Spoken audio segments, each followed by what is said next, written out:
읽은 본 말씀으로 복수심을 끊어라 라는 제목으로 하나님의 말씀을 나누겠습니다. 하나님께서는 생명을 소중하게 여기십니다. 그래서 하나님 나라에서는 그 생명이 보존되기를 원하십니다. 그래서 오늘 읽었던 본 말씀 5절에 보면 그 끝절에 그 성읍 중 하나로 도피하여 생명을 보존할 것이라 라고 말씀하십니다. 생명이 보존되기를 원합니다. 자, 그런데 여기서 한 가지 어려움. 하나님께서 신명기 말씀을 읽어보면 반드시 악을 제하고 죽일 것에 대해서 이야기할 때가 있습니다. 그 어려움은 어떤 것에서부터 어려움이냐면 인간의 죄를 다룰 때 어려움입니다. 인간의 죄성도 다뤄야 되고 또 생명 보존도 해야 되고 이 두 가지에 정말 함께 성립하기가 참 쉽지 않은 이 난제가 이 이스라엘 백성, 이 인간의 삶 가운데 있는 것이에요. 그래서 어려울 때가 참 많이 있습니다. 근데 그 중에서 제일 어려운 것이 6절에 나와 있어요. 자, 6절 말씀을 같이 한번 읽어보겠습니다. 시작. 그 사람이 그에게 본래 원한이 없으니 죽이기에 합당하지 아니하나 그럴건대 그 피를 보복하는 자의 마음이 복수심에 불타서 살인자를 뒤쫓는데 그 가는 길이 멀면 그를 따라 잡아 죽일까 하노라. 6절에 와도 이 문제가 나오지 않습니까? 그 사람이 그에게 본래 원한이 없어서 죽이기 합당하지 아니한 판결이 있습니다. 그런데 이렇게 되면 끝나야 되는데 한 가지 두려운 문제가 그 삶 안에 있죠. 그것이 무엇이냐면 그 피를 보복하는 자의 마음이에요. 그 마음이 복수심으로 불타는 것이에요. 복수심으로 불타는 그때, 그 상황을 다루어야 된다는 것입니다. 하나님께서는 하나님의 백성의 삶 가운데 죄를 다루기를 원하십니다. 근데 그 악을 제하는 것 외에 부지 중에 실수로 살인자, 그러니까 살인이 있을 수 있다. 그런 부분 가운데 합당하지 않은 상황 속에서 복수심이 불타오르는 그 부분을 다뤄야 된다. 이유는 복수는요, 복수를 낳고 또 그 복수는 복수를 낳습니다. 이런 일들이 정말 많았습니다. 그것을 끊어야 되는데 끊어지지가 않는 거예요. 그래서 피해, 그 보복심으로 말미암은 연속된 이 피해 흘림이 그 이스라엘 하나님의 백성 가운데 끊어져야 된다는 것입니다. 이런 복수의 반복이 우리 지구상에서 일어나는 모든 전쟁과 기근과 불행의 시작입니다. 지금 내전이 일어나고 있는 나라들, 또 그렇게 크게 다루지 않더라도 우리 삶의 현장 안에서 우리 안에 복수심이 일어날 때가 있어요. 그 복수심이 또 복수심을 낳습니다. 복수심을 해소하기 위해서 뭔가 일을 할 때 또 다른 복수심이 일어나는 경우가 있어요. 가정에도 그렇습니다. 내가 억울해서 했던 모든 행동들이 또 다른 억울함을 불러일으키는 일들이 정말 많이 있다는 것을 발견합니다. 여러분, 하나님께서 이 복수심을 다루기를 원하십니다. 하나님이 주시는 땅에서 이런 복수심이 계속 일어나지 말아야 될 것이에요. 그래서 하나님께서 이것을 하지 않게 하기 위해서 도피성을 두시는 것입니다. 2절에 보면 내 하나님 여호와께서 내게 기업으로 주신 땅 가운데서 새 성읍을 누구를 위하여? 너를 위하여. 꼭 필요하다는 거예요. 너희를 위하여 구별하여. 이 복수심을 끊어야 된다. 내 하나님 여호와께서 내게 기업으로 주신 땅 전체를 새 구역으로 나누어 길을 닦고, 길을 닦으란 말도 참 놀라운 말씀이에요. 길을 닦으라.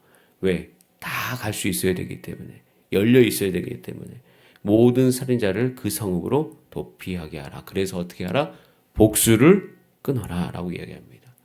하나님께서는 하나님 주신 땅, 거기는 복수하는 나라가 아니길 바랍니다. 하나님의 나라는 용서하는 나라 되시기를 원합니다. 복수를 멈추는 나라, 그것이 하나님의 나라인 것이에요. 그래서 성경을 보면 우리의 죄를 다루시지만 서로에게 보복하라, 정죄하라는 말씀이 없어요. 성경에는 사랑하라, 감사하라, 기도하라, 복음을 전하라 라고 말씀하십니다. 그러면서 이 하나의 말씀은 우리 가운데 철저하게 강조하는 한 가지가 있어요. 구약부터 신약을 다 읽어보면 분명한 사실 한 가지가 있습니다. 심판과 복수는 하나님의 영역이다. 심판과 복수를 너의 영역으로 두지 말아라 라고 말씀하십니다. 심판과 복수를 하나님의 영역으로 두신다는 사실. 그래서 우리는 그것을 인정하면, 우리는 그 안에 우리가 순복하면 우리는 우리 삶 가운데 복수하거나 싸울 필요가 없는 것이에요. 여러분, 여러분에 있는 그 마음 속에 있는 것을 다 하나님께 맡기시고 자유를 누리신 여러분 되시길 바랍니다. 하나님 그걸 원하세요. 하나님께 다 아십니다. 하나님이 다 아시고 복수할 사람 복수하시고 심판할 사람 심판하실 것입니다. 근데 그 복수의 마음을 계속 우리 마음에 두면 우리의 마음이 어려운 것이에요. 우리 마음이 어렵습니다. 우리 마음이 왜 어려울까요? 서로 판단하고 비교하고 복수하려고 하고 서로 정죄하려고 하기 때문인 것이에요. 우리가 오늘 하루 살아가는 동안 얼마나 많은 사람을 판단하고 정죄하고 살지를 우리 한번 생각해 보길 바랍니다. 사람들은 자신의 마음에 들지 않고 자신의 의견과 맞지 않으면 마음속으로 적을 삼습니다. 그리고 하루 종일 남을 심판하죠. 이 정신과 의사 중에 한 분, 데이비드 핑크라는 분은 신경 긴장에서의 해방이라는 글에서 많은 환자들이 이제 상담하면서 오는 그 긴장되고 불안하고 초조한 원인이 어디에 있는가를 정말 많이 살폈다고 합니다.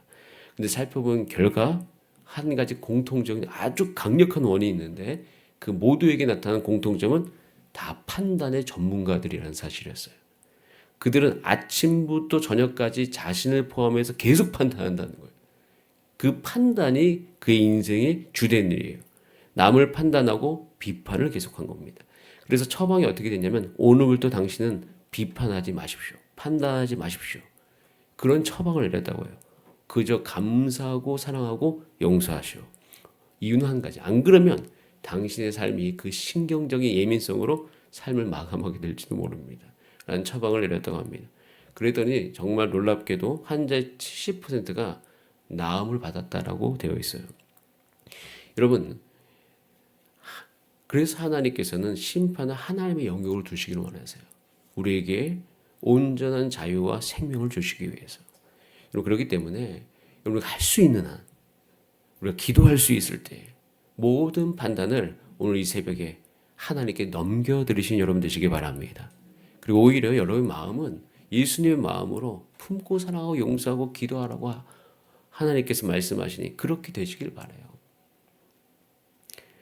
로마서 12장 19절 20절에 말씀하십니다. 내 사랑하는 자들아 너희가 친히 원수를 갚지 말고 하나님의 진노하심에 맡기라 기록되었으되 원수 갚는 것이 내게 있으니 내가 갚으리라고 주께서 말씀하시니라. 내 원수가 줄이거든 먹이고 목마르거든 마시게 하라. 그리함으로 내가 숯불을 그 머리에 쌓아 놓으리라 라고 말씀하시면서 사랑하는 자들에게 격려하듯이 친히 원수 갚지 말아라. 너가 더욱더 죽게 될 것이다. 오히려 그것을 나에게 맡기라고 말씀하시는 그 하나님의 말씀을 기억하시기를 바랍니다. 그래서 오늘 혹시 우리 마음속에 그런 마음들이 있다면 다 주 앞에 올려드리세요. 하나님께서 받으시고 우리 마음을 자유케 해주실 것입니다. 자, 그런데 여기서 하나님께 맡기라는 것이 무슨 말인지 한번 살펴봐야 돼요. 골로새서 3장 13절에 보면 누가 누구에게 불만이 있거든 이라고 되어 있어요. 불만이 있거든 이라는 말 안에서 이미 불만이 있을 수 있다는 것을 전제합니다. 불만이 있거든 서로 용납하여 피쳐 용서하되 라고 이야기하면서 그 뒤에 하나님 맡기는 길에 대해서 보여주는데 이렇게 되어 있어요. 주께서 너희를 용서하신 것 같이 라고 되어 있어요. 그러니까 불만이 있거든 서로 받아주어야 되는데 우리가 받아줄 수 있는 단 한 가지 조건은 하나밖에 없다는 거예요. 그것은 예수님이 나 같은 사람 받아주셨다는 사실이라는 거예요. 우리는요 절대 하나없이 받아줄 수 없습니다. 우리가 부족하면 못 줍니다. 받지 않으면 못 줘요. 여러분 우리가 우리 삶 가운데서 무한한 본으로부터 하나님으로부터 공급받지 못하면 사실 우리의 문제는 본질적으로 해결될 수가 없습니다. 우리가 왜 용서가 안 되죠? 내가 용서를 받지 않아서입니다. 용서를 못 받은 것이에요. 아니면 나는 충분히 잘 살고 있어서 용서받을 필요가 없다고 생각되어지는 것이에요. 내가 살아가면서 내가 오늘 용서받을 존재인 줄 잊어버립니다. 이것은 굉장히 중요한 우리 삶 가운데 좋지 않은 결과를 낳아요.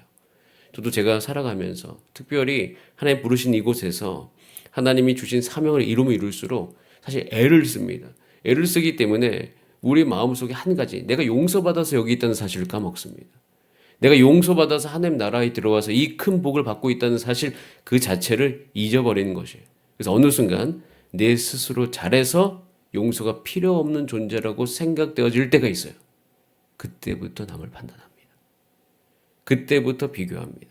즉 받은 것을 헤아려 보지 않는다는 거예요. 여러분 우리는요. 우리가 받은 것을 헤아려 보지 않고서 용납하고 용서할 수가 없어요.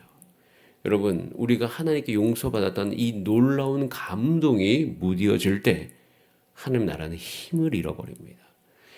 오늘 이것도 본 말씀에 보면 그게 분명히 나와 있어요. 그래서 도피성에 대해서 이야기하면서 하나님께 계속 반복적으로 하시는 말씀이 있는데요.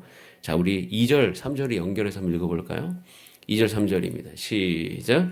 내 하나님 여호와께서 내게 기업으로 주신 땅 가운데에서 새 성읍을 너를 위하여 구별하고 내 하나님 여호와께서 내게 기업으로 주신 땅 전체를 새 구역으로 나누어 길을 닦고 모든 살인자를 그 성읍으로 도피하게. 그 땅에 대한 표현, 앞에 나온 형용사가 하나님께서 내게 기업으로 주신 땅. 그 땅 자체가 이스라엘의 힘으로 들어갈 수 없는 땅이라는 거예요. 그 땅 자체는 하나님이 공짜로 이스라엘에게 주신 것이에요. 이스라엘 백성은 그들이 가지고 있었던 힘과 원래 가지고 있었던 본질적인 그 기질로 그 땅을 차지할 수가 없는 사람들이에요. 그런데 그 땅 자체에 들어간 것이 하나님께서 온전한 은혜로 주셨다는 거예요. 그래서 이 안에서 하나님이 주신 땅인 것을 기억하라는 것이에요. 내가 이미 받았음을 알라는 거예요. 내가 이 자리에 서 있는 것, 우리가 내 삶 가운데 불러서 교회 안에서 내가 이렇게 죽기 헌신할 수 있는 모든 것은 하나님의 용서가 전제된 것이에요. 우리가 받지 못하면 줄 수 없습니다. 즉 우리가 용서할 수 있는 마음이 내 안에 사라진다는 것은 내가 용서받았던 그 은혜가 사그라들게 되는 것, 내가 지금 이 자리에 있는 것 자체가 내가 스스로 쌓아 올라갔다는 것, 이것이 우리의 삶 가운데 더 강하게 느껴지면 우리는 계속 판단할 수밖에 없습니다. 여러분 남을 섬기고 남을 진리로 이끌 때 우리 안에 그 모든 근거가 하나님이 우리에게 주신 은혜가 되기를 소원합니다. 내가 은혜 받았으니까 옆 친구에게 그 안타까움이 느껴질 때, 그 사랑을 근거로 그 일을 하실 때 우리 삶 가운데 복수가 끊어지게 될 것이에요. 우리 삶 가운데 그 마음속에 평안함이 넘치게 될 것입니다. 한없이 받아준 하나님의 사랑을 기억하여 우리도 줄 수 있는, 우리도 나눌 수 있는 그런 우리 마음의 여유를 가져가는 하루 되시기를 바랍니다. 우리 다 함께 기도하시겠습니다. 이 시간 기도할 때 하나님 우리의 삶 가운데 은혜 주셨사오니 감사드립니다. 이 은혜를 가지고 우리가 오늘 하루 살게 하시고 우리 주사랑교회 모든 성도님 삶 가운데 하나님의 그 은혜가 넘치게 하여 주시고 우리 마음속이 천국 되게 하여 주시옵소서. 그래서 이웃을 사랑하는 마음, 하나님을 사랑하는 마음이 내 안에 가득 차게 하여 주시옵소서. 그리고 주여 우리 성도님들 아픈 중에 계신 분들, 또 지금 병 중에 계신 분들 주께서 그 육체를 보호하여 주시고 주님 우리가 주 예수 그리스도 안에서 서로 사랑하면서 우리가 서로를 위해 기도해 줄 수 있는 공동체 되게 하소서. 우리 다 함께 주여 한번 부르신 다음에 기도드립니다. 주여.